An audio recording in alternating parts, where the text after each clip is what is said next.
Welcome back. It's episode 43 on Tech Headlines Today, where we bring you the top tech headlines in an easy listening podcast. Check out our show links in the description if you hear anything you'd like more information about. Subscribe and follow if you haven't yet, and let's get into it. SpaceX and Northrop Grumman to resupply the ISS through 2026. NASA just placed an order for 6 additional resupply missions with SpaceX and 6 more with Northrop Grumman.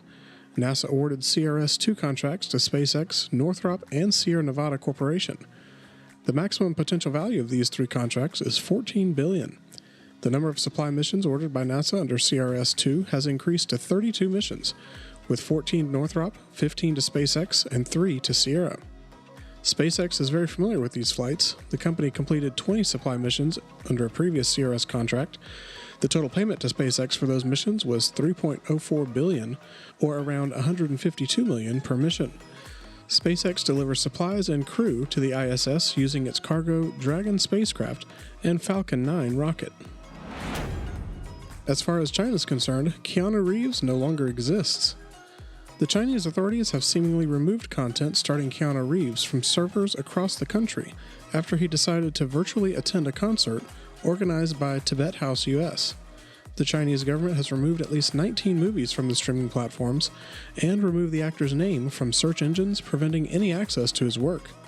While Reeves himself may not be too concerned about his persona disappearing from an entire country, movie studios won't fail to notice. China has a population of over 1.4 billion people and counts as an important market for entertainment. Keanu Reeves starring in a big-budget film or TV show now counts as a significant risk, unless of course he can smooth over the rift somehow and make everyone in China aware of his existence again. How to save the Amazon. Brazil company says NFTs are the answer. A Brazilian company is selling non-fungible tokens that allow buyers to sponsor the preservation of specific areas of Amazon rainforest, with the proceeds going to preserve the trees, regenerate clear-cut areas, and foster sustainable development. The token's holders won't own the land itself, but will have access to key information about its preservation, including satellite imagery. Nemas founder Flavio de Mira Pena hopes to raise $4 to $5 million to buy additional forest land in Amazonas state, along with sustainable development efforts for local communities. Pena said that the value of NFTs for environmental causes far outweighs the environmental cost of blockchain transactions. Ransomware can encrypt 100,000 files in minutes. Splunk has tested some of the most common ransomware to see how quickly they can encrypt 53 gigabytes worth of files after infecting a system, and it turns out the answer is pretty quick. Splunk's testing revealed that the fastest ransomware family is Lockbit, with a median time to encryption of 5 minutes and 50 seconds on the 53 gigs of data. Ultimately, this research demonstrates the need for organizations to move away from response and mitigation, Splunk distinguished security strategist Ryan Kovar says in a blog post about the company's findings, and concentrate on preventing ransomware infections. The full white paper detailing Splunk's findings, an empirically comparative analysis of ransomware binaries, can be downloaded from the company's website. The EU and US agree on a deal to reopen seamless transatlantic data flows. The US and the European Union have reached a preliminary agreement to reopen the free flow of data between the two regions. The announcement was made today during US President Joe Biden's visit to Europe to discuss the Russia-Ukraine crisis at the NATO summit, the G7, and the European Council. The newly agreed framework is designed to revamp the previous Privacy Shield arrangement between the two regions, which was ruled unlawful in the Schrems II case by the Court of Justice of the European Union in 2020 under GDPR. This was due to concerns that U.S. law enforcement agencies could access data transferred from the EU to the U.S. As a result of this ruling, the process of transferring personal data from the EU to the U.S. has become far more complex, with organizations having to use alternative mechanisms like standard contractual clauses. In a statement with President Biden, President of the European Commission, Ursula von der Leyen, said, "I am very pleased that we have found an agreement in principle on a new framework for transatlantic data flows. This will enable predictable and trustworthy data flows between the EU and US, safeguarding privacy and civil liberties. I really want to thank Commissioner Reynders and Secretary Raimondo for their tireless efforts over the past months to find a balanced and effective solution. This is another step in strengthening our partnership.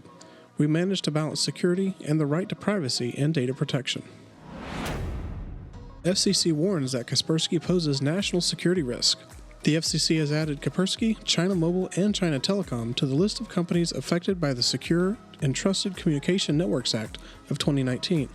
The so-called covered list includes companies that are deemed to pose an unacceptable risk to the national security of the United States or to the security and safety of United States persons, the Commission explains, typically because of their connections to foreign governments.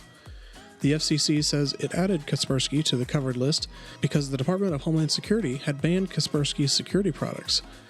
So far as China Mobile and China Telecom are concerned, the FCC says that both carriers pose substantial and unacceptable risks to U.S. national security and law enforcement concerns, according to findings from the committee formerly known as Team Telecom. Real-time data provides much-needed transparency to the supply chain. It's crucial to maintain accurate visibility in today's global network of goods production and transport. For example, if items arrive damaged, what caused the problem and when did it happen? Was there a particular supply chain partner to blame, and are they a repeat offender? Real-time data can provide the kind of supply chain transparency that answers those questions and others. Here are some of the compelling ways that it can help: giving end-to-end details, ensuring goods arrive in sellable conditions, enabling more confident decision-making, and by reducing waste. Better supply chain transparency can be made possible with real-time data. Check out the article in the show links for further details on each point. Google patches this year's second actively exploited Chrome Zero Day. Google has already addressed the first zero-day vulnerability of 2022 that was exploited by two state-sponsored North Korean hacking groups. Now, a second actively exploited Chrome Zero Day has been discovered. Google hasn't revealed much about the actively exploited Chrome Zero Day, and merely says that the vulnerability was discovered in the V8 open-source JavaScript and WebAssembly engine. Other information about the vulnerability, including who reported it, how much they'll earn via Google's bug bounty program, or how it can be exploited, haven't been revealed. However, Google does say that it's aware that an exploit for the vulnerability exists in the wild. Google says it's released a patch for the vulnerability for Windows, Mac, and Linux, and that the release will roll out over the coming days and weeks. But browser users can also update manually if they don't want to wait for the automatic update. The EU targets big tech with new Digital Markets Act. The European Union has confirmed the Digital Markets Act, which will limit the power of large tech corporations like Apple, Google, Amazon, and Meta, forcing them to change how they integrate digital services and handle customer data. Initially, companies with over $7.5 billion in sales and at least 45 million monthly users in the EU, and providing certain digital services, will be forced to interoperate. The DMA contains several demands for the tech companies, including the right to uninstall, personal data access controls, and greater advertising transparency. If a gatekeeper company does not comply with the rules, the European Commission can fine the company 10% of their worldwide turnover or ban the company from acquiring other companies for a certain time. Thank you for joining us for another episode of THT. Help us out by sharing the podcast on your social media. We'd really appreciate it.